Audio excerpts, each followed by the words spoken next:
Uh, Good afternoon, everybody, attendees and panelists, and welcome to the second annual AFPF Sunshine Week Symposium, but the first ever Sunshine Week panel to follow up on the symposium. My name is Ryan Mulvey. I'm a policy counsel at Americans for Prosperity Foundation. On this side, I also happen to serve as the president of the American Society of Access Professionals, accesspro.org, check it out. And I also work with Alan Blutstein, one of our other panelists, and Kevin Schmidt, a colleague of mine at FOIAadvisor.com, which I think some of our attendees may be familiar with because they may have found out about the event through our post about today's panel. To give a little bit of introduction, obviously, happy Sunshine Week. And for those here in DC or in the Beltway, it's nice to finally have that, a bit of warmth and a bit of sunshine to end out the week after yesterday's pouring rain. So obviously, Congress passed the Freedom of Information Act to give ordinary citizens a way to know what their government is up to. FOIA is our means of holding the executive branch accountable to the people. But I think certainly all of the panelists here and perhaps many of the attendees know that in a real way, FOIA is broken and it's not living up to its full potential, and it's not working the way that Congress intended it to work for a whole host of reasons, some of which I'm sure we're going to be discussing today. You have understaffed, underfunded disclosure offices, growing backlogs, over application of exemptions. Many would argue that there's been politicization of the agency review process. And for those of us who are litigators, litigation itself also can be pretty frustrating for a various number of reasons. Here at AFPF, we're interested in working with others and learning from other voices to know how it is we can fix FOIA and realize that original vision that Congress intended for open government and transparency. To the extent we're able to do that and to make FOIA work well, we're going to help lead to a freer, more prosperous, democratic society. And I think at the very least, we all agree about that. And transparency, I would add, I think, at least in my view, also it's good for its own sake. We should be fighting for transparency, not just for utilitarian reasons, but in order to realize an open government, a government where there's trust between the governors and the governed. So I hope you've all had a chance to look at the essays that we published this week from the panelists. We covered a lot of ground. Thank you to all the panelists for your contributions. I know I certainly enjoyed reading them and reading your ideas, and I look forward to our discussion. What I'd like to do is very quickly, if you could each introduce yourself, and I'll call you up by name first because we have 8 people, so everybody's going to try to speak over each other. So if you could quickly introduce yourself, and then once we've all gone through introductions, we'll go back to the start of the list. And if you could just spend a few 3 to 4 minutes talking about anything you'd like to follow up on your essay, or ideas you had, responses you had to other people's essays. And then once everybody's had a chance to speak, we'll have a bit of discussion amongst ourselves. And then I have some questions. If you have additional questions, we can go through those. And we'll also take questions from any of the attendees who, of course, there is a Q&A function tab that you can click on, but otherwise feel free to just type it in the chat. I'll be trying to monitor both. So with introductions, again, I'm Ryan Mulvey. Ginger, why don't you go first? Could you please introduce yourself? Sure. I'm Ginger Quintero-McCall. I'm the legal director at Demand Progress. I also previously worked in 2 federal agencies as a FOIA attorney, and before that started my career off at EPIC, the Electronic Privacy Information Center. Thanks, Ginger. Matt? Hey everyone, I'm Matt Topic. I'm a lawyer at Lovey & Lovey in Chicago.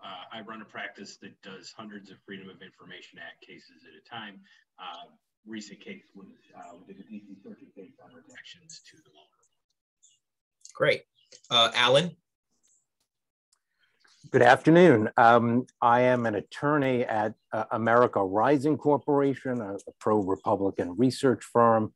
Like Ginger, I previously served at two federal agencies, the Office of Information Policy and the Department of the Treasury. Great. Kel? I'm Kel McClanahan. I am the Executive Director of National Security Counselors. That's a public interest law firm that, as the name would suggest, primarily focuses on national security matters, but we also have a significant presence in the FOIA and Privacy Act and declassification world, and that's where I do a lot of litigation. Susan? Hi there, Susan Harley, Managing Director of Public Citizens Congress Watch Division. Pleasure to be here. Thanks, Susan. Melissa? Hi, everybody. My name is Melissa Wasser. I'm a policy counsel at the Project on Government Oversight, or POGO. For those who don't know, POGO is a nonpartisan independent watchdog, and we champion reforms to make the federal government more effective, ethical, and accountable. Great to be here. Thanks. And Kate? My name is Kate O. I'm a senior policy counsel at the American Civil Liberties Union. Thank you, Ryan, and to Americans for Prosperity for sponsoring this symposium. Great. I'll just add, I meant to add at the beginning, there have also been some exciting developments this week. We have an AG memo from Attorney General Garland, finally. I know some of the panelists here were part of coalition efforts since day one of the current administration to get some sort of FOIA memo out the door.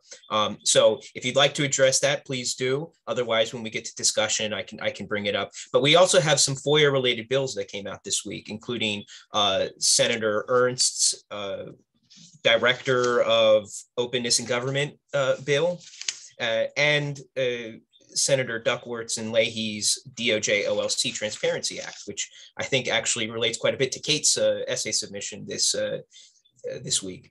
So we'll go back to the top of the list, and Ginger, the floor is yours. Great.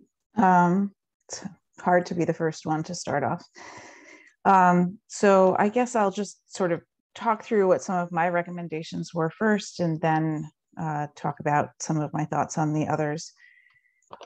So, I mean, my recommendations are coming from my own standpoint, from being a FOIA attorney on both the outside, suing the government, but also being a FOIA attorney on the inside, defending the government.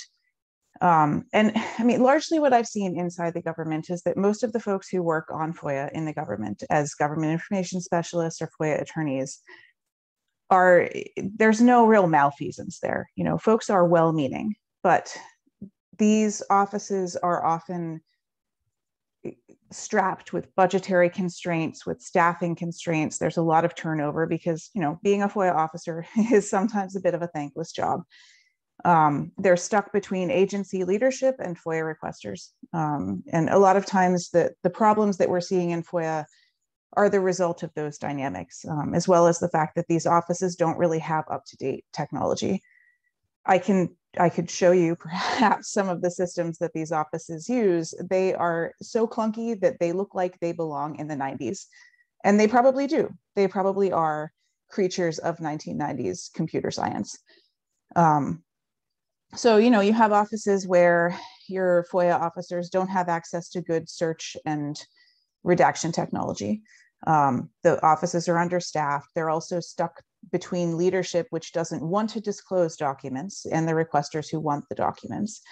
And these create a lot of challenges. So I would say that the first most important thing that we can do to improve FOIA is to ensure that these agencies, FOIA offices in particular, have adequate staffing, adequate budgets, and adequate technology. And I know that there was a discussion in one of the other contributions that, you know, they say this, we say this often, that, you know, these offices need greater budgets, they need more staff, but, you know, meanwhile, the agencies aren't asking for more resources for FOIA offices, and the agencies are burning their budgets on other things. But I think that's a fundamental misunderstanding of how federal budgeting works. A federal FOIA office is not going to be able to submit its own budget to Congress. That's going to be submitted as part of the larger agency budget, which is going to be based on the larger agency's priorities. And to be honest, in most agencies, FOIA is not a priority. Transparency is not a priority. So I think that's a cultural shift that needs to happen, but also Congress needs to be proactive in really looking at these offices and ensuring that they're getting resources, even if the larger agency isn't asking for those resources. This has been the subject of a lot of conversation in the FOIA Federal Advisory Committee over the years, but I think this is probably one of the most important pieces that we can do to ensure better functioning of FOIA. The other piece that I think is important and is kind of related to that is empowering FOIA officers and FOIA attorneys who are well-meaning and want to disclose information to be able to push back against agency leadership and subject matter experts that don't always want to disclose that information. And one of the ways to do that is this public interest balancing test. And I saw when I was working in the federal government that, you know, we would receive a FOIA request and we would take it to the agency leadership, someone who got paid far more than we did. And we would ask them to search their email, which that's the first problem in this equation, is that your FOIA officer or your FOIA attorney has to ask a subject matter expert to search their own email and documents. That's creating a huge delay because this isn't the top of that person's priority list. And we would have to ask them to do that. And then they would push back and say, we think that X, Y, and Z documents should be withheld. And just having the foreseeable harm test was enough to give us some ammunition to push back on their attempts at secrecy. We could say, if you want to withhold these documents, well, you're going to have to articulate a foreseeable harm.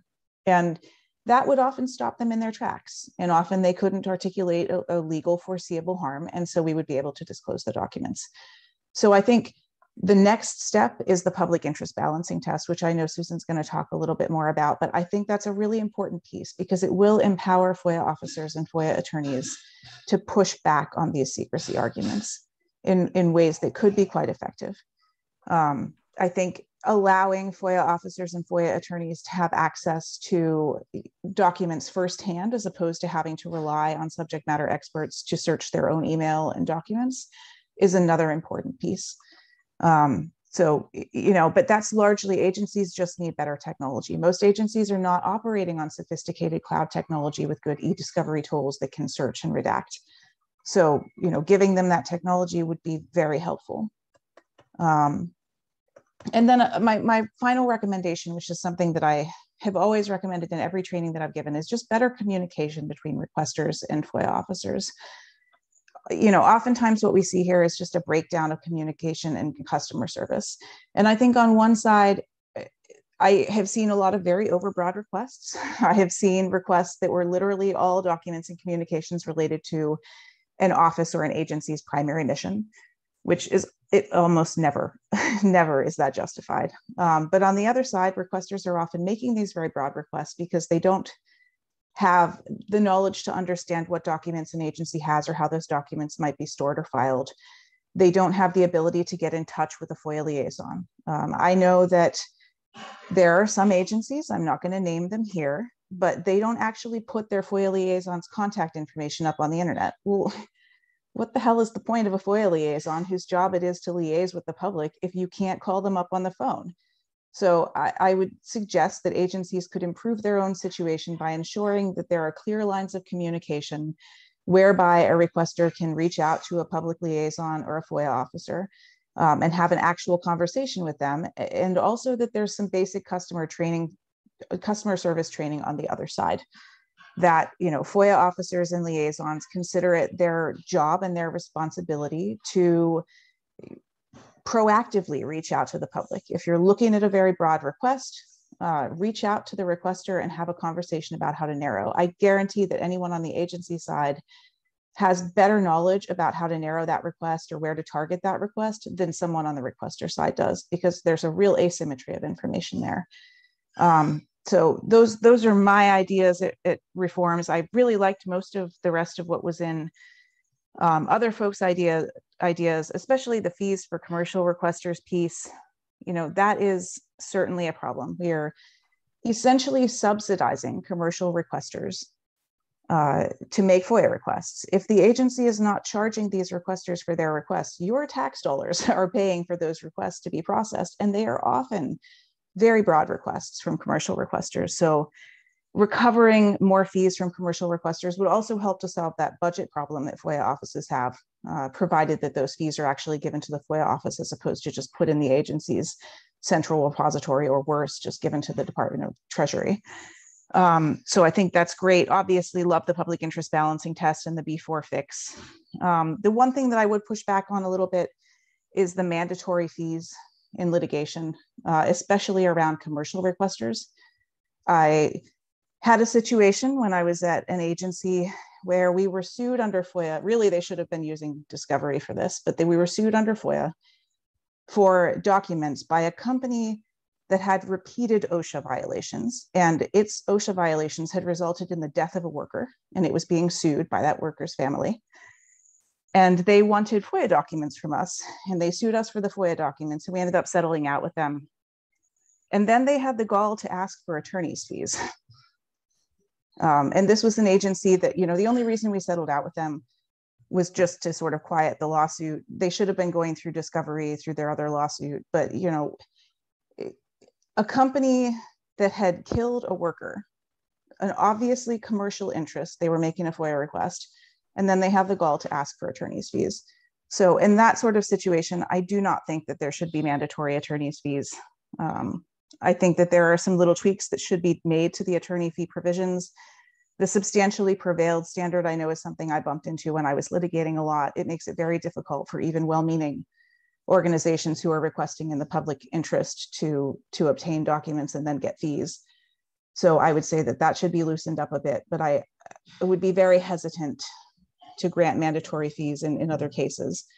I think the better solution to the problem, which is a problem, that most requesters are not empowered to sue and that there aren't a lot of attorneys doing this work. The better solution to that problem is for funding organizations to invest more in FOIA litigation.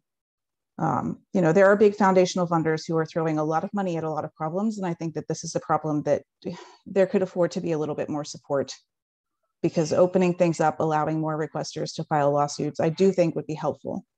But I think that the way to address that might be better funding mechanisms. So that is all for me. Thanks, Ginger. Well, that's a very convenient segue, because next on the list is Matt, who wrote about the mandatory fees. So Matt, take it away. Great, thank you. I'm going to start from this premise. If agencies cared about transparency, we would not need a Freedom of Information Act. But we have one because they don't. It's not a priority, as Ginger said. Funding FOIA is not a priority. The people who run agencies don't consider transparency to be valuable. They consider it to be an obstacle to doing whatever they want without being scrutinized. And I think, you know, Exhibit A of that, and this is very much enabled by DOJ. Exhibit A is the memo that came out in 2022 that said that DOJ will no longer defend violations of a law that was passed in 2016. It's absurd. It's just saying, all that memo says is, yeah, we're gonna start complying with our ethical obligations not to present frivolous arguments to courts and not to ignore what statutes say. So I take as premise number one that there will always be a problem. You can pass whatever law you want to pass.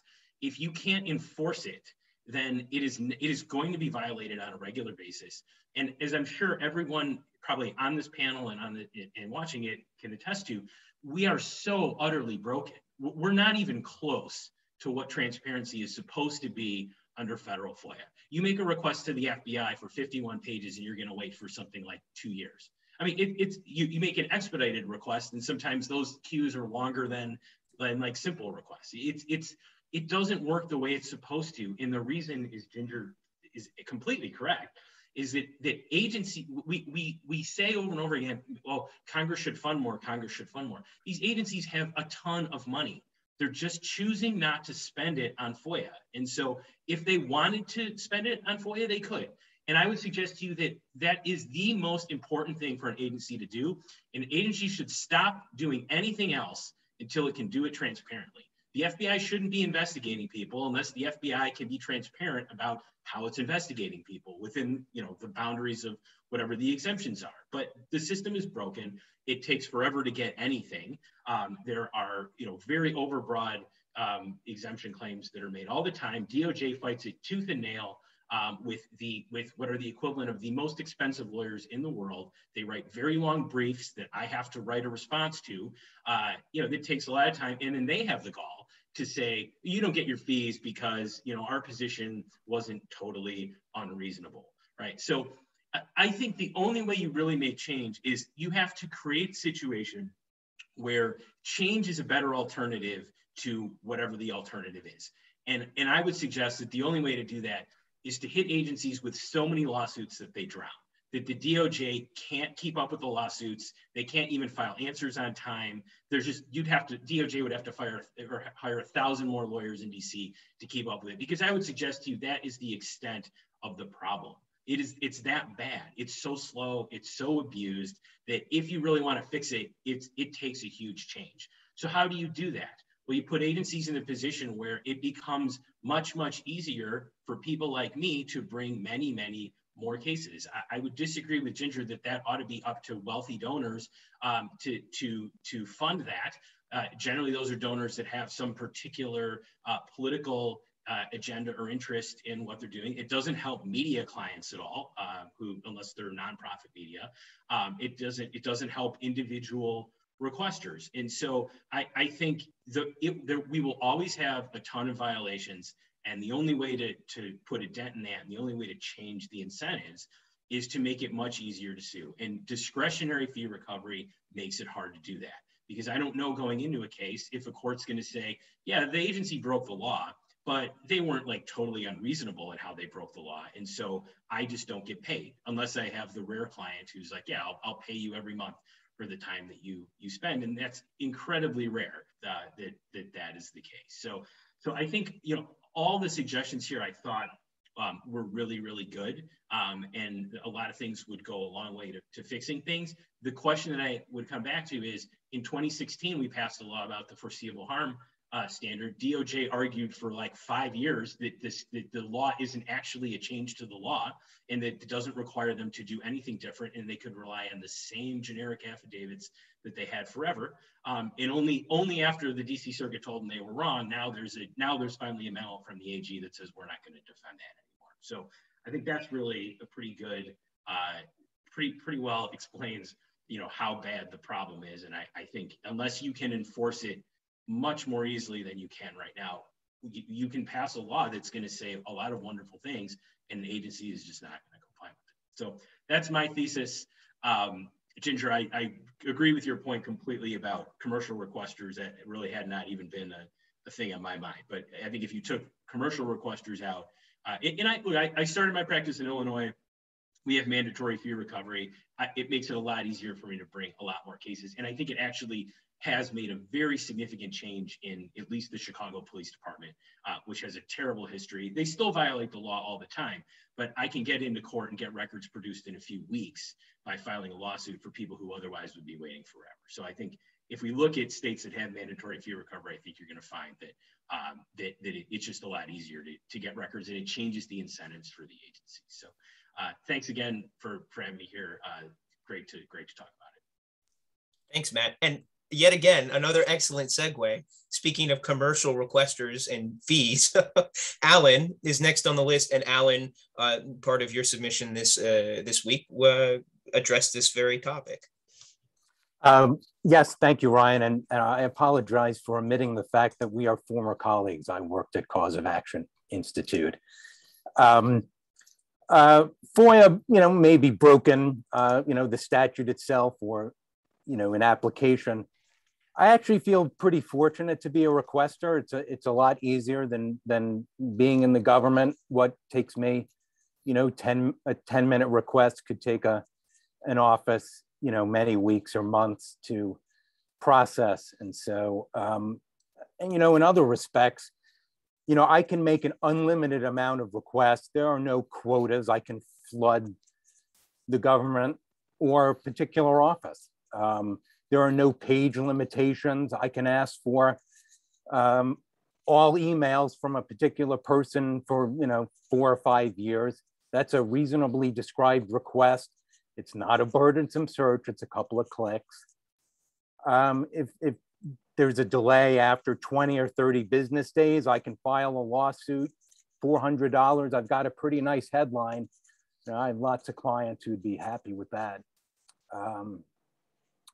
And the government, as I mentioned in my essay, is collecting a tiny fraction of its costs in FOIA fees. I suppose my basic modest premise is that, you know, those, you know, who use the FOIA for commercial purposes should pay or help pay for more of the government's costs. My immodest proposal would extend that to all requesters. I don't know whether I, you know, should go into that. I expect there would be even fewer fans for that. You know, we could add an exception for indigent requesters and move more first-party records out of the FOIA system, like Social Security records and IRS records and the like, immigration records.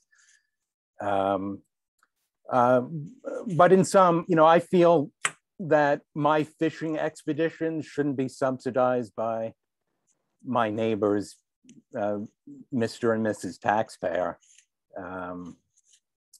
Ginger, you brought up a good point, that fees collected do not redound directly to agencies. I think that's a sort of a controversial idea. I think I'm not strongly opposed to it, but in any event, I realized, you know, the government does not have unlimited resources. You know, we should be advocating and fighting, you know, for more dollars to be used for FOIA purposes. But at the end of the day, I don't expect, you know, FOIA staffs, you know, to increase significantly. Well, that's all I have to say about my particular proposal. I enjoyed reading all the other essays. I have some questions which I'll save for the end of the presentation. I think the only recommendation that I'm not a huge fan of is the public interest balancing test. And that's not necessarily because I think, you know, more records should be withheld, but I think it's a very difficult, you know, balancing test can be subjective. Yes, it's worked, you know, for exemption 6 and 7C, but that's been a long haul. And it's taken a lot of litigation to figure out what can be withheld, which I would be reluctant to come back to the government if for every exemption I had to, I mean, it's hard enough to figure out whether an exemption applies and now throwing a balancing test on top of it. You know, we perhaps figure it out after a decade or so of litigation, but I certainly would not want to be a FOIA processor or a FOIA attorney in the government after that, you know, if that proposal were to pass. Thanks, Alan. Next on the list is Cal. So I don't have any particular problems with any of the essays I've read this week or with anything people have said. I do have some disagreements, but they're more in the nature of, you know, details rather than the overarching idea. What I am going to do, however, is sort of step back a second and sort of put some of these into perspective. And, you know, why are we talking about reform in the first place? Ginger is right that I'll say most FOIA officers are, as far as I can tell, genuinely transparency minded. They are not all FOIA officers. And I'm not even sure they're most, but I'll sort of just give that right now for the sake of argument. The reason that you do reform of anything is not because of all the people who are already doing the right thing. It's because of all the people who aren't. And it's to say all the people who aren't need to do all the things that all the people who are already doing. And so that's where a lot of these come up, that especially when you talk to litigators, you know, you have these horror stories and they're dismissed often as, well, no, that's a one-off, that's a worst case scenario, that's a bad apple. When you're litigating, as long as some of us have been litigating, you get a lot of bad apples if that's the story, if that's the way it works. And you can sort of trace them to the culture that, you know, when I was first starting off in FOIA, I filed a FOIA request with the FBI for some kind of memo. It was a memo about state secrets privilege. And I got a phone call from a FOIA analyst who said, we have these two documents, these briefs. We're not sure if they're responsive to what you're asking for. Well, I want to talk to you about it. And she described the documents to me. And based on her description, I said, okay, the first one is not relevant. Don't worry about it. The second one, I can't tell, so go ahead and process it. And it was an overall positive interaction. That is how customer service is supposed to work. Later on, when I got into filing FOIA requests for processing notes of agencies, I used that request as a sample to sort of see what type of thing I would get, because I knew what had happened in that request. And I got back all these notes from the FBI system, and there was an entry for that day. And I read that entry and I was like, oh yeah, that's a great, I remember that. This is a few years later. I remember that conversation. It filled me with all sorts of warm, fuzzy feelings. And the absolute next line said something along the lines of, you will never, ever contact a requester and tell them we have something and ask them if they want it. If it is not obvious, you withhold it, or you say it's not responsive. The first person I talked to was a good customer service person. Her apparent boss was not.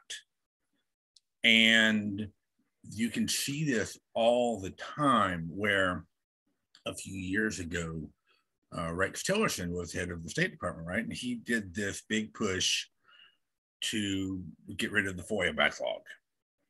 And we read newspaper stories about State Department employees filing grievances, complaining, screaming their heads off because they were being told to go to the FOIA office. That is so beneath them. That's how a lot of these offices are viewed. And that's how a lot of these staffers are viewed. And so until you have a sort of systemic change that says FOIA is something that is a core precept of our government, you're going to run into a lot of the troubles that we see. And to hit the last note, well, I wrote about litigation. Well, why does that affect anything that the agencies do? Sort of to Matt's point, litigation is where you make agencies change their behavior. As long as they are told, and I do not credit the Garland memo with nearly as much authority as some people do. It may be a change, it may not. But as long as FOIA offices are given the clear message that most of them get right now, that whatever you do, we will defend it with the full might of the DOJ, why would they ever change their behavior? But if they start losing because of a balancing test, if they start losing and losing a lot of money because of attorney fees, if they start losing again and again and again and again, and they're feeling it, then they'll tell their FOIA officers to knock it off, whatever it is they're doing that's getting them sued. And then even the people who don't sue will be getting better results from FOIA, which is always a net positive. Great. Thank you, Kel. Next on the list is Susan. Hey, Susan Harley. Again, I'm with Public Citizen. We were founded 50 years ago by Ralph Nader, the consumer advocate, and he has famously referred to the Freedom of Information Act as the Freedom from Information Act. And so a lot of my essay focused on that historical perspective, both of our 50th anniversary at Public Citizen, as well as the fact that the last major congressional reform that happened to the FOIA was on its 50th anniversary in 2016. So I feel that this is time for Congress to build upon that 2016 reform to increase the public's right to know. So my essay focused on two major points. One we've talked a little bit about, that's the public interest balancing test. And so that would add to the FOIA under the foreseeable harm standard, the ability of agencies as well as courts to actually weigh the public interest in the information. So right now, that's not part of the determination. Like, is this important information for the public to have? Whether that be about health, safety issues, about government operations, about core issues related to democracy. These are the reasons that we have transparency laws generally, are to give public that sort of critical information. So let's put our thumb on the scales of justice to make sure that the people's interests and the reasons that we have transparency for the public, we should be giving some value to those needs. And so that's why I feel very strongly that we should officially add this balancing test to the language of the law. The second point that I want to focus on is the need for Congress to actually fix a Supreme Court case that came out a couple of years ago called Food Marketing Institute versus the Argus Leader. And this basically had a very unfortunate outcome in giving corporate America free rein to hide documents that have important information about medical or food safety, about pollution, about wasting of taxpayer dollars, or other important information that they submit to the government. So the previous standard was that information could only be withheld if it caused commercial harm to the entity that submitted the information.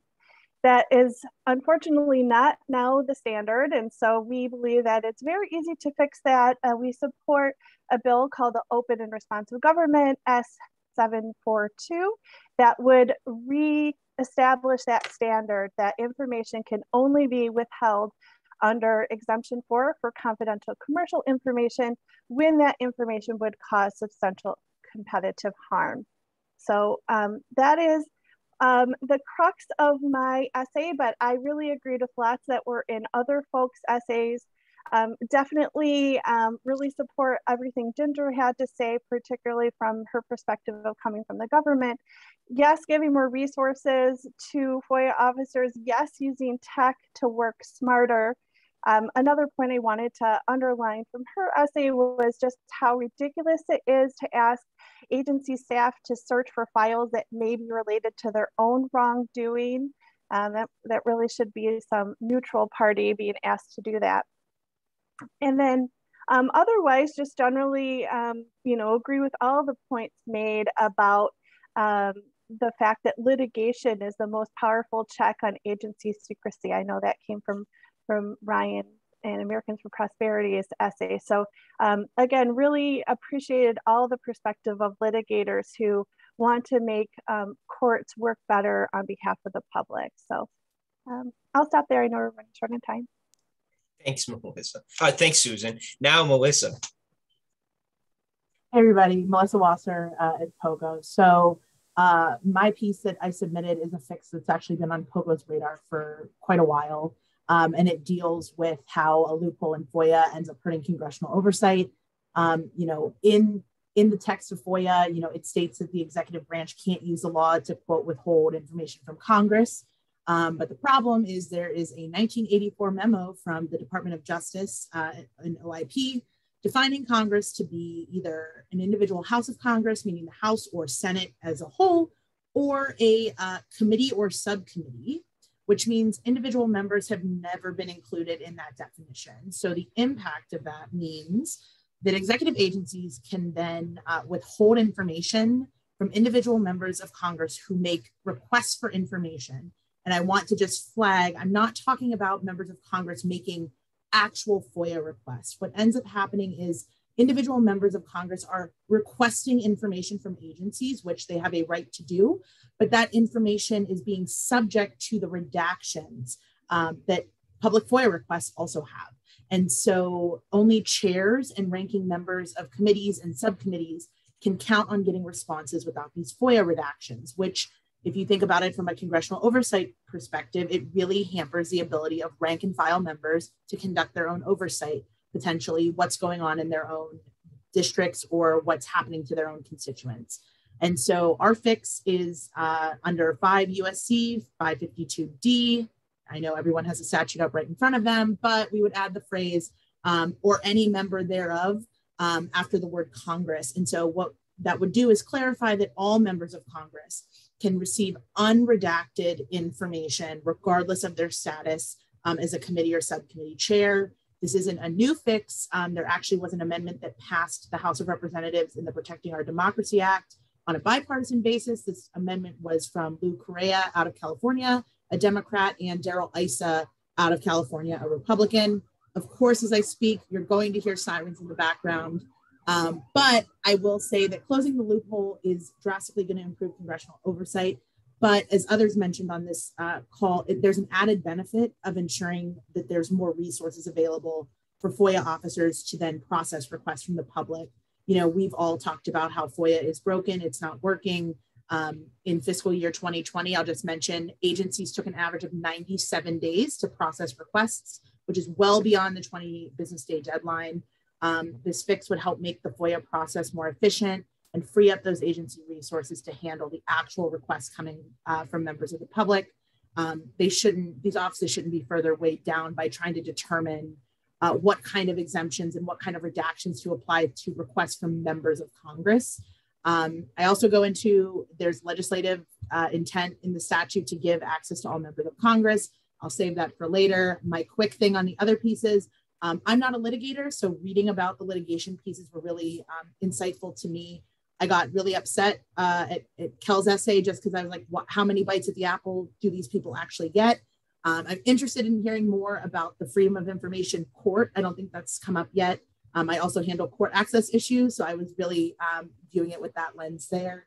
And again, Ginger's perspective of having worked inside the government is also really helpful. I think a lot of us not having that experience don't know what goes on from day to day, and I thought that was a good illumination into what that process is like. So I'll leave it there. Great, thank you. And last but not least, Kate. Thanks, Ryan.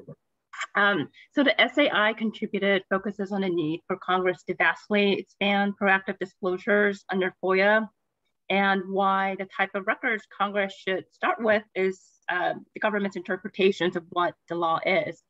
Let me first note several broad observations and dynamics here. One, the way FOIA fundamentally operates is that it mostly relies on ad hoc individual requests from the public to get individual government records released. And in fact, many of the specific problems and solutions discussed here today flow out of this structural aspect of FOIA. And when FOIA was first enacted, more than 50 years ago, Congress did include a handful of categories of records that should be proactively released without waiting for someone to ask for them. But it's a relatively small list. So as a result, FOIA requesters usually have to navigate all sorts of complicated rules and exemptions in a process that takes months, if not years. A common complaint that many of us hear frequently, from reporters, for instance, is that they're getting their FOIA requests fulfilled years after the transparency into that issue would have mattered the most. The second dynamic I want to flag is that some of the fiercest FOIA battles involve the executive branch's interpretations of what the law is. So a famous example involves the Department of Justice's Office of Legal Counsel, OLC, which produces controlling legal opinions for the rest of the executive branch. So for example, legal memoranda, creating legal cover for the federal government's shady, if not unlawful, 9/11 response activities. These OLC opinions are authoritative legal interpretations that are binding on the government and therefore all of us. But nowadays, the government often wins the fight to keep them secret. other agencies also produce their own legal interpretations, including the CIA, the NSA, IRS, and they often fight to withhold those legal memos from the public too. So that is the reason for the label secret law. And it really needs to be emphasized that secret law has no place in a democracy. The idea that government can bind the people to laws that they don't know anything about is just utterly hostile to the concept of a government for, by, and for the people. Now that all said, the good news is that Congress can and should intervene to abolish secret law. And we are urging that Congress do it by expanding the proactive disclosures required by the FOIA statute. And actually, when FOIA was first enacted, it did require proactive disclosure of, among other things, quote unquote, statements of policy and interpretations, which have been adopted by the agency. And the courts initially interpreted this statutory provision accurately, but in recent years, the courts have eroded this doctrine, which means that many legal memoranda remain under lock and key away from the public. And it means that it's time for Congress to step in. So I know we're short in time, so I'll end it there and turn it back to you. Thanks, Kate. And yes, we'll formally end at 1, but depending on how conversation goes over the next 10 minutes, if our panelists want to stay a little bit longer, and as long as we have an audience, I'm happy to keep the webinar going. Since I know some of our panelists already have questions for one another, I do want to just quickly make a few comments. First, from some of the questions that have come in terms of the Garland memo and immigration records, I have to admit, in terms of my own personal experience, I'm not sure what records in the immigration proceeding context an applicant or the subject of a proceeding would need to be requesting from EOIR as opposed to USCIS or another component of DHS. I think making any records that would be relevant to a proceeding at all, because there's no discovery in the immigration court context, making those records disclosable as a matter of course in the proceeding would be the best fix. And I think that's something that Margaret Kwokwa and others have suggested before in terms of, well, this would substantially reduce the backlog at DHS for one. But that's the best way to handle those sorts of proactive disclosures. And then in terms of the FOIA court, I mean, this was my own essay. I'll say that I think the FOIA court idea needs to go hand in hand with a whole package of reforms to the way that we deal with FOIA litigation. And Kel, you raised this in response to another one of the online questions about what's one reform that you would fix, and you mentioned the presumption of good faith. I think the way that courts have understood de novo review, have afforded deference to agencies, the way they disallow discovery, all of that kind of shows the problems that we have with litigation. Renewed motions for summary judgment. I mean, Alan, we just, on FOIA Advisor, there was a case that came out in the DDC at the beginning of the week. I think it was a decision after 5 or 6 rounds of summary judgment. I mean, that's ridiculous. I don't think there's another example of that ever happening. And it shouldn't be happening. The way I see the advantage of a FOIA court is having judges who are experts in FOIA, in Privacy Act, in transparency issues, who want to be actively engaged on those topics. I think a lot of federal court judges treat FOIA cases as the least important on their docket, and they sit for years and years. I've seen FOIA cases go 3 years after summary judgment briefing, and they still don't have a decision. Now, of course, I understand that there's backlogs in all sorts of civil cases. But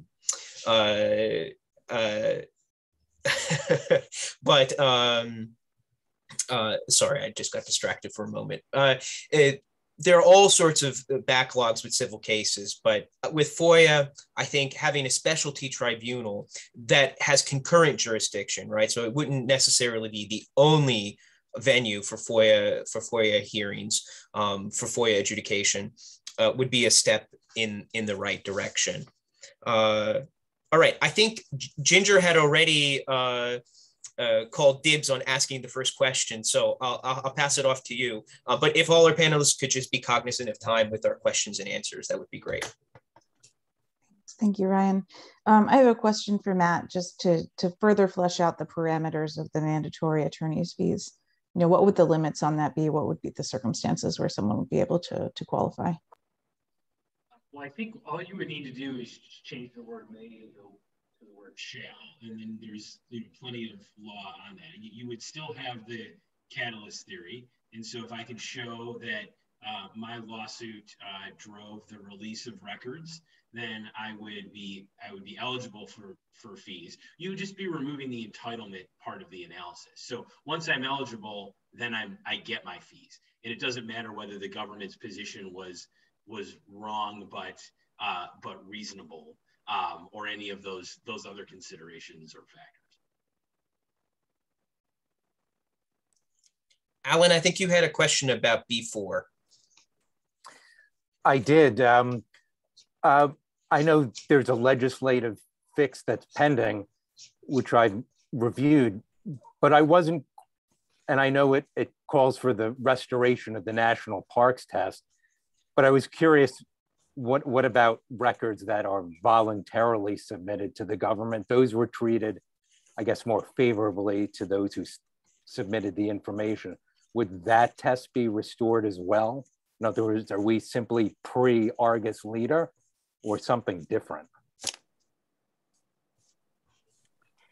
So I know that was directed to me. I would prefer for our litigators in our litigation group to answer this question, because I have not refreshed myself recently on the involuntary versus voluntary standard under mass energy.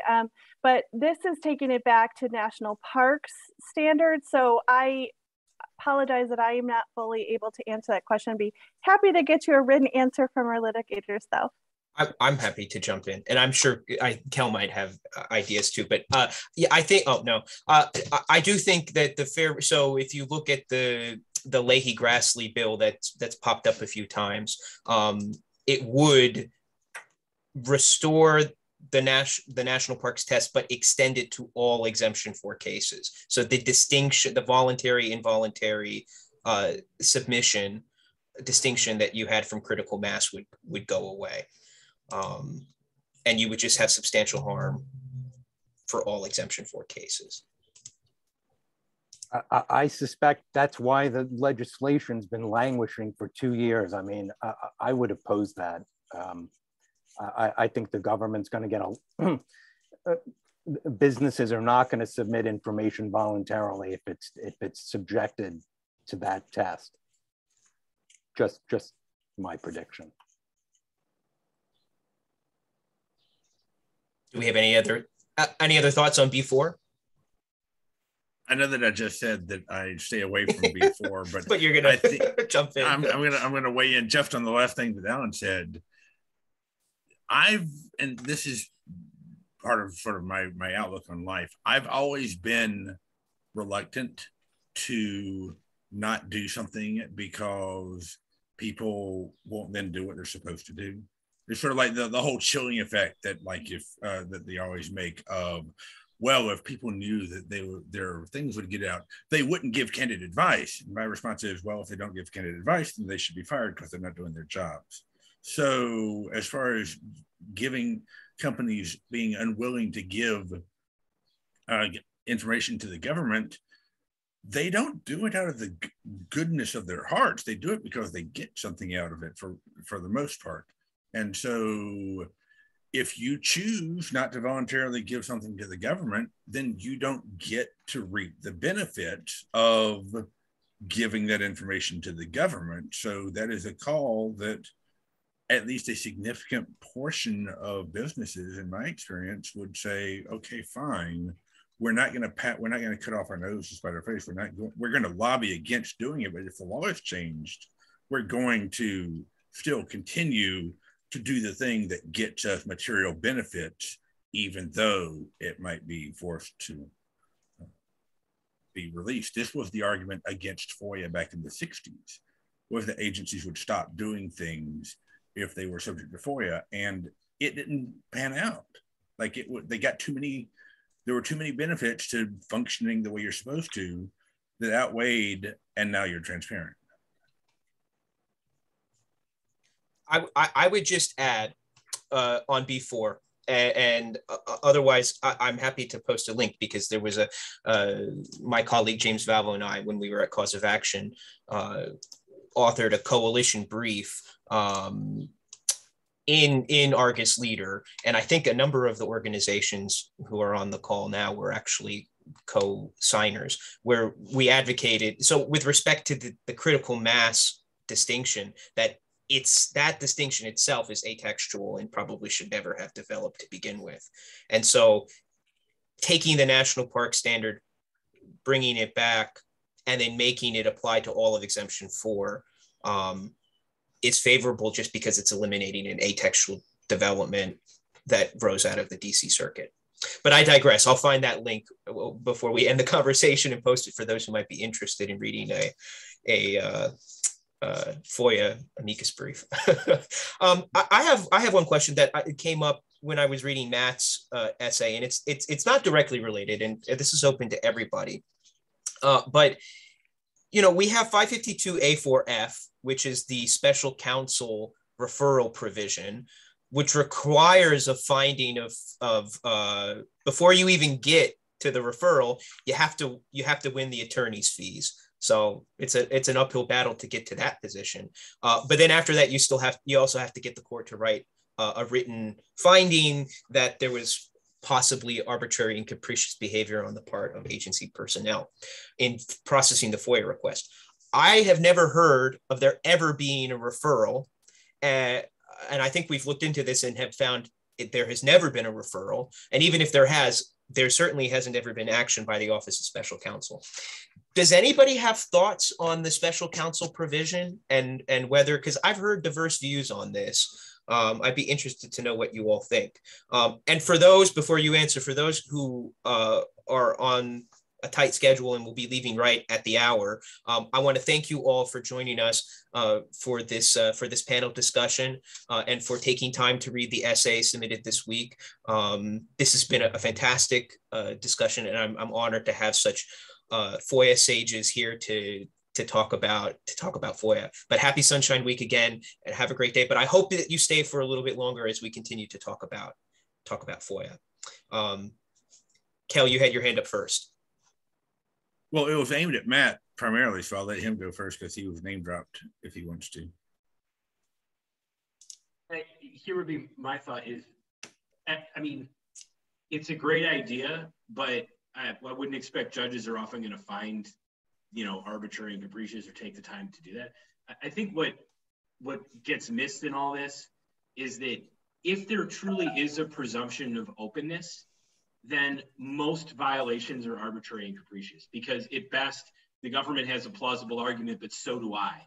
And if there's plausible arguments on both sides and there's a presumption of openness, there is no lack of clarity. The agency should disclose the record unless it's very, very clear that that the record is exempt. So that's my initial thought. I guess you're still you're trusting a different government actor to police some other government actor, which just kind of gets you back to the same point. But that's my initial thought. Kel? So I can confirm, having done extensive research on this, that this has never been ordered by a court. Some DOJ text will cite, like I think the DOJ FOIA guide cites to an example of it being used, but the judge didn't actually use this provision. He did something weird, and it was only sort of vaguely related. There are many problems with this. It's based on a good idea. It's that the Hatch Act of all places actually has a provision in it that you, Ryan Mulvey, can file a complaint with OSC about arbitrary and capricious withholding under FOIA. And I looked into that a few years ago. So, give me examples of that being done. And I got the paperwork for the times these have been filed, and it wasn't perfect, but you did occasionally see OSC at least sort of wagging the finger at the agency and saying, hey, tell you guys to knock this off. The main problems that keep it from being useful are, number one, you have to order attorney's fees. As everybody knows who's a litigator, pro se people don't get attorney's fees. And even lawyers representing themselves don't get attorney's fees. So if Matt files a FOIA request in his own name, not his law firm name, but his name, and then litigates it, he doesn't get attorney's fees. That's the case law. And so this automatically excludes everybody who has not hired a lawyer from ever being able to get an OSC referral from the judge. The second big issue, and I have moved for this in several cases, I still am angling to be the first lawyer to ever pull it off and get an agency referred to OSC, is that the law says if there is a question that something might be arbitrary and capricious, the judge needs to do this. Every time I mention it, the DOJ lawyer throws 1,000 words about how this clearly isn't arbitrary and capricious, and the judge should not find that it's arbitrary and capricious, because why would the judge find that it's arbitrary and capricious? And I argue you don't have to find that it's arbitrary and capricious. You just have to find that it might be, that there is a hint, that there's a suggestion that something might be arbitrary and capricious. And in the few opinions I get that address this, the judges say, I am not going to find that this is arbitrary and capricious. And they completely miss the point that that's not something they have to do. And so when we're talking about reform, take out the attorney's fees provision and make it clear that might means might, raise questions means raise questions, that the judge, it is completely improper for the judge to engage in a question about whether or not it is arbitrary and capricious. You put that in, then it becomes a lot easier to get the referral. And OSC, I've dealt with, as a whistleblower lawyer, you deal with OSC a good bit. And OSC, for the most part, does pretty good work. I don't have a big problem with them being sicked on agencies, because the court can't really sanction John Q. FOIA analyst for doing something, but OSC can. Or at least OSC can tell the agency to. And so if you want bad actors in the government to be held accountable, you kind of have to go through OSC. But it's not, as it's written, it just doesn't work because there's too many loopholes in it and too many misunderstandings. Ginger, did you have something to add? I would just submit that John Q. FOIA officer is almost never the person who is responsible for your withholding complaints. Almost never. The person who's responsible for your withholding complaints is probably getting paid significantly more than that person. But the person who's going to take the fall is the person who gets paid less and signs off on the letter. So something to consider.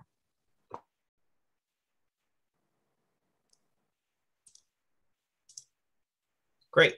Do we have any other questions from our panelists, points of discussion? Brian, I want to make sure we cover the legislation you talked about, because there are some good bills that came out this week that I think a bunch of us care about. I don't know if anyone had questions on them, but happy to talk about. I think you mentioned two of them by Senator Ernst, and the Garland memo too. Unless we all agree that it doesn't do anything. And yeah, I'll defer to others on the Garland memo. I know others have written more extensively on it. It doesn't seem like it's going to do as much as advocates have asked for. And I'll mention a lot of groups on this call were on not one, but two letters asking the DOJ and Attorney General Garland to release a memo.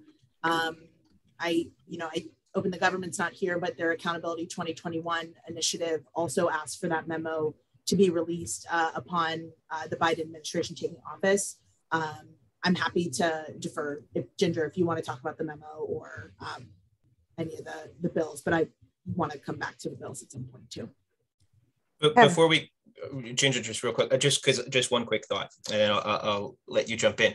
I would say that on one issue that I had with the Senator Ernst's bill, the DOG Act, Director of Government, the oversight of government, Director of Openness in Government. Openness in Government.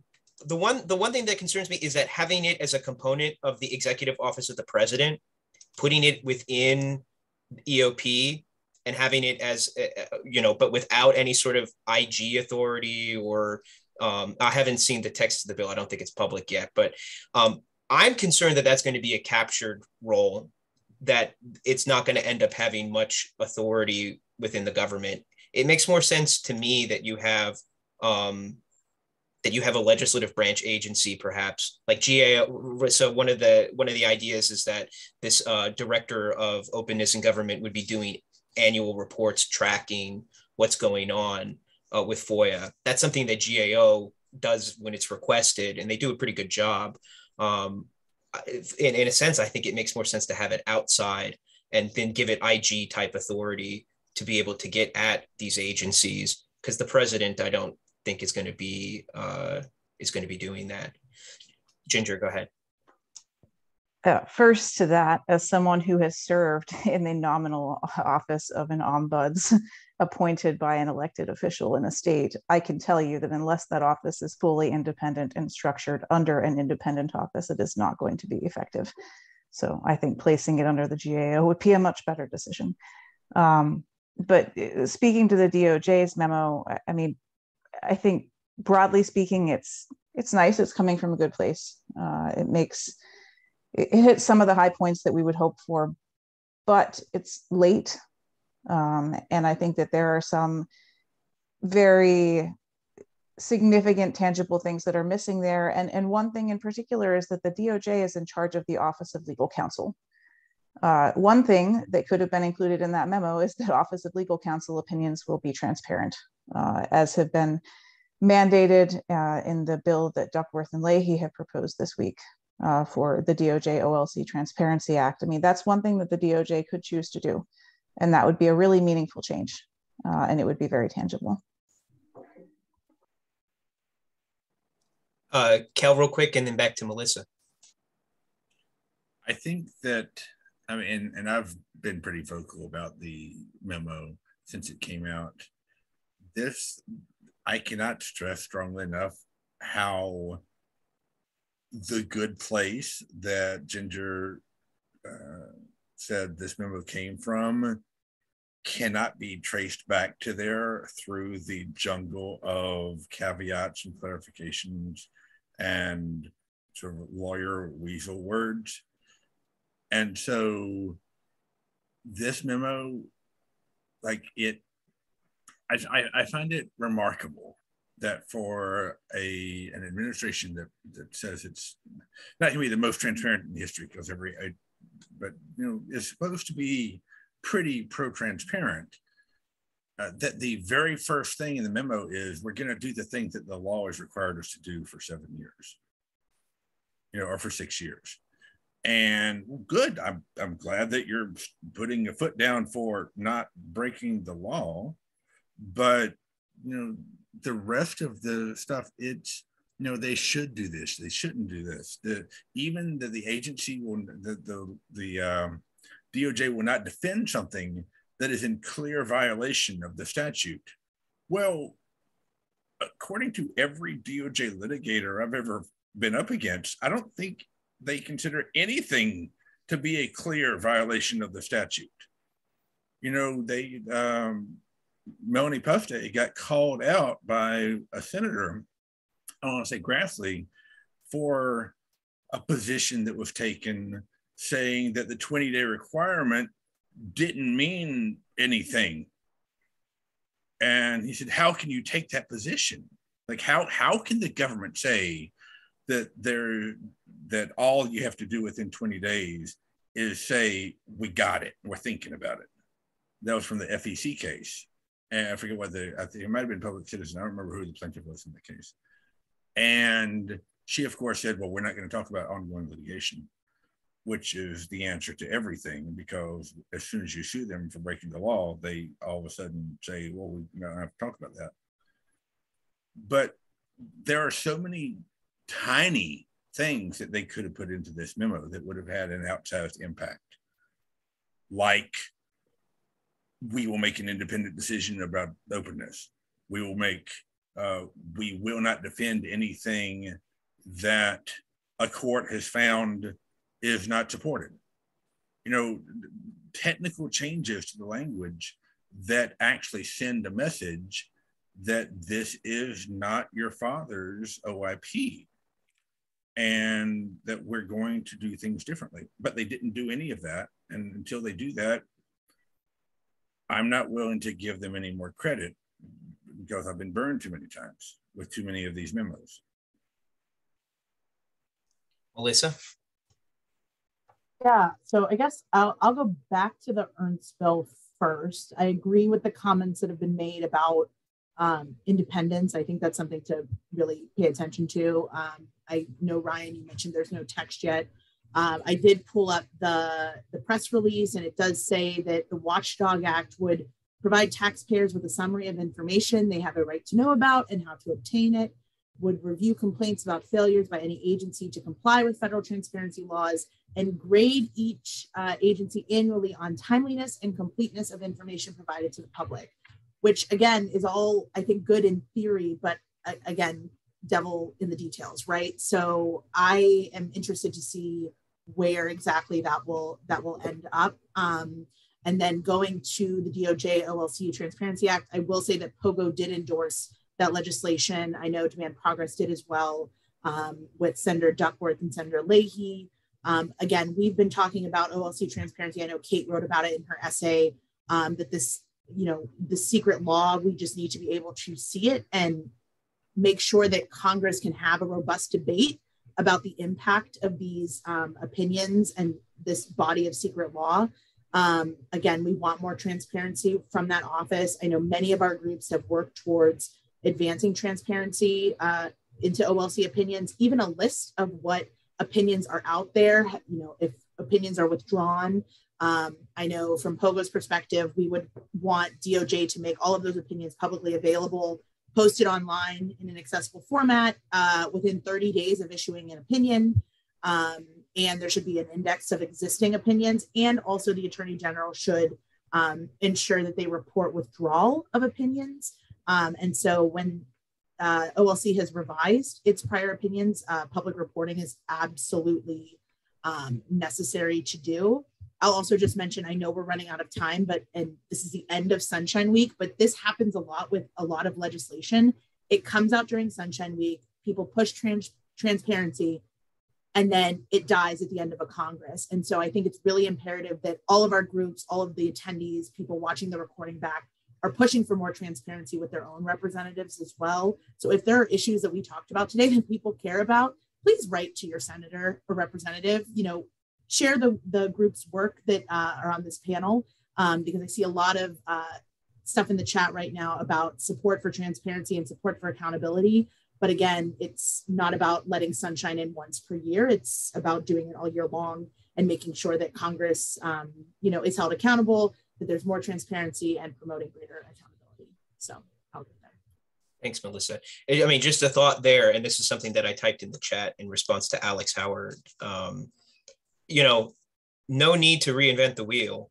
I think I've learned, a lot of us have, I know myself included, have argued that OGIS's role needs to be beefed up. That a lot of what this new White House-based ombudsman is doing is something that could be done at OGIS. And voluntary mediation is great, but maybe let's give a little more teeth to what OGIS can do to enforce FOIA. Is there any other thing that people would like to bring up? No, great. again, thank you, panelists, for joining us today. Thank you for your time, and attendees. Thank you for coming and joining us as well. If you want to get in touch with anybody, if you go back to the registration page for this event, everybody's email address is there. And I think everybody's Twitter handle is also available on their essay. So if you go there, you should be able to link to Twitter and navigate your way to find an email somewhere or send a personal message on Twitter. But that's right, Cal. Thank you all. Happy Sunshine Week, and have a great weekend.